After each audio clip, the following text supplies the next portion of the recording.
नमस्कार दोस्तों, स्वागत है आपका हमारे यूट्यूब चैनल पर जिसका नाम है परीक्षिता एकेडमी। और फटाफट सीरीज़ में आज हम बात करेंगे मध्य प्रदेश लोक सेवा आयोग की। आप सभी जानते हैं या हम कहें हम सभी जानते हैं एमपीपीएससी प्री के यूनिट 10 में हमें विभिन्न आयोगों के बारे में पढ़ना है और इस सीरीज़ का यह हमारा 4th लेक्चर है। इसके पहले हमने 3 वीडियो अपलोड कर चुके हैं और इस सीरीज़ का हमारा मुख्य उद्देश्य कम समय में आपको पर्टिकुलर अधिक से अधिक बताना है, अर्थात ज़्यादा से ज़्यादा फैक्ट कवर करवाना है। इसका विस्तार वाला वीडियो भी हम लेकर आएंगे। अगर आप चाहते हैं कि आप इसको और ब्रीफ में पढ़ना चाहते हैं तो आप हमें कमेंट सेक्शन में आके कमेंट कर सकते हैं। चलिए, एग्ज़ाम को ध्यान में रखते हुए, समय के जो भी लिमिटेशन है उसको पहचानते हुए हम इसे फटाफट समझने की कोशिश करते हैं, क्योंकि हम सभी जानते हैं एमपीपीएससी प्री का जो हमारा एग्ज़ाम है 19 जून को जो है शेड्यूल्ड है। आगे बढ़ने से पहले दोस्तों आपसे कहना चाहेंगे कि अगर आप हमारे इस यूट्यूब चैनल पर नए हैं तो आज ही हमारे चैनल को सब्सक्राइब करें, हमारे वीडियो को लाइक शेयर ज़रूर करें। चलिए आगे बढ़ते हैं और बात करते हैं मध्य प्रदेश लोक सेवा आयोग की, जिसको कि हम एमपीपीएससी भी जानते हैं। आप सभी इसकी प्रिपरेशन कर रहे हैं तो बाकायदा इसके बारे में जानना हमारे लिए अति आवश्यक है। इसके मुख्य बिंदुओं की अगर हम बात करें तो इसकी स्थापना जो है 27 अक्टूबर 1956 को की गई थी। राज्य पुनर्गठन आयोग अधिनियम 1956 की धारा 118 के क्लॉज 3 के अंतर्गत।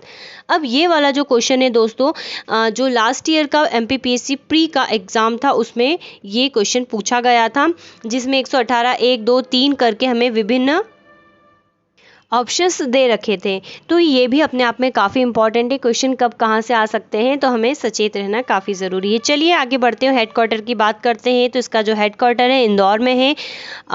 आपने सभी ने देखा होगा, ठीक है। इसकी जो पहली परीक्षा है 1958 को आयोजित की गई थी, जहाँ पर एमपीपीएससी का जो हेडक्वार्टर है इंदौर में, आपको सभी को पता है वहाँ पर 1857 से संबंधित जो क्रांतिकारी है उनकी समाधि भी है। तो आपको हमें कमेंट सेक्शन में कमेंट करके बताना है कि वहाँ पर किसकी समाधि है। चलिए, पहली परीक्षा इसकी 1958 को हुई थी। पहले अध्यक्ष इसके जीबी जो है रेगे हैं, डीबी रेगे हैं, जीबी नहीं है एक्चुअल में, डीबी रेगे हैं। इसका कार्यकाल जो होता है 6 वर्ष और 62 साल होता है।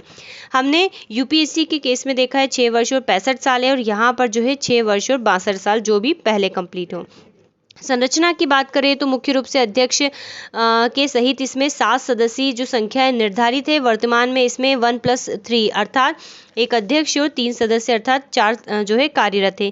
इनकी संख्या जो है मंत्रिमंडल के परामर्श से किसके द्वारा निर्धारित की जाती है? राज्यपाल के द्वारा निर्धारित की जाती है। हमने यूपीएससी को समझा है दोस्तों।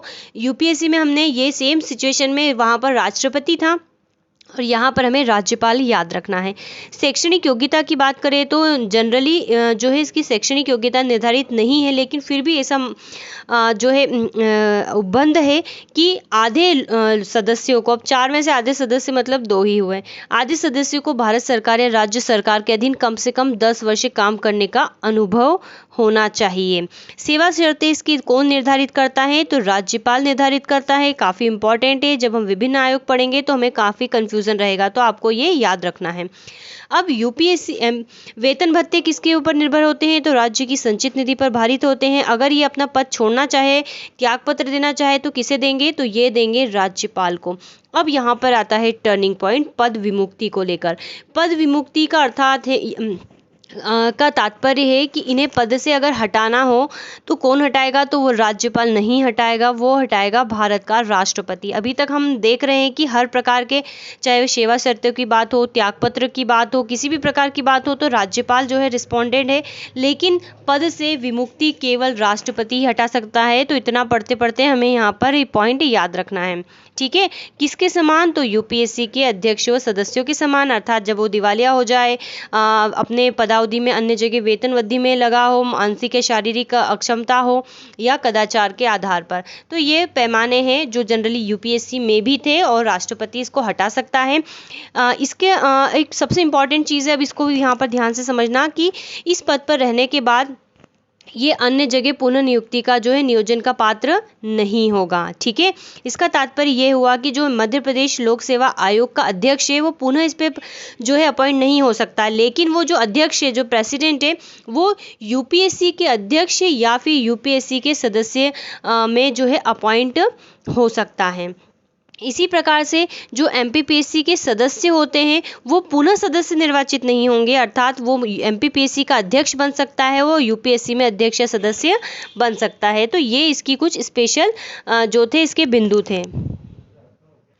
जैसे कि हम बात करें प्रदीप जोशी की, जो कि यूपीएससी के वर्तमान के अध्यक्ष है, तो वो मध्य प्रदेश लोक सेवा आयोग में भी काम कर चुके हैं। ठीक है, तो आई थिंक आप इस चीज़ को समझ चुके होंगे।